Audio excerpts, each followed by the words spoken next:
Na kwenye spoti sasa tunaarifiwa kwamba timu ya taifa ya kandanda Harambee Stars imewasili Kigali, Rwanda kwa mashindano ya FIFA Series yatakayoanza Ijumaa. Harambee Stars watafungua mashindano hayo dhidi ya Estonia.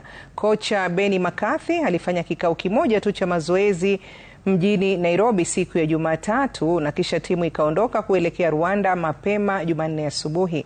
McCarthy amefanya mabadiliko kadhaa ya dakika za mwisho kwenye kikosi. Takriban wachezaji 10 wamejeruhiwa akiwemo kipa Omondi, mabeki Eric Ouma, Joseph Okumu, Sylvester Owino na Collins Sichenje.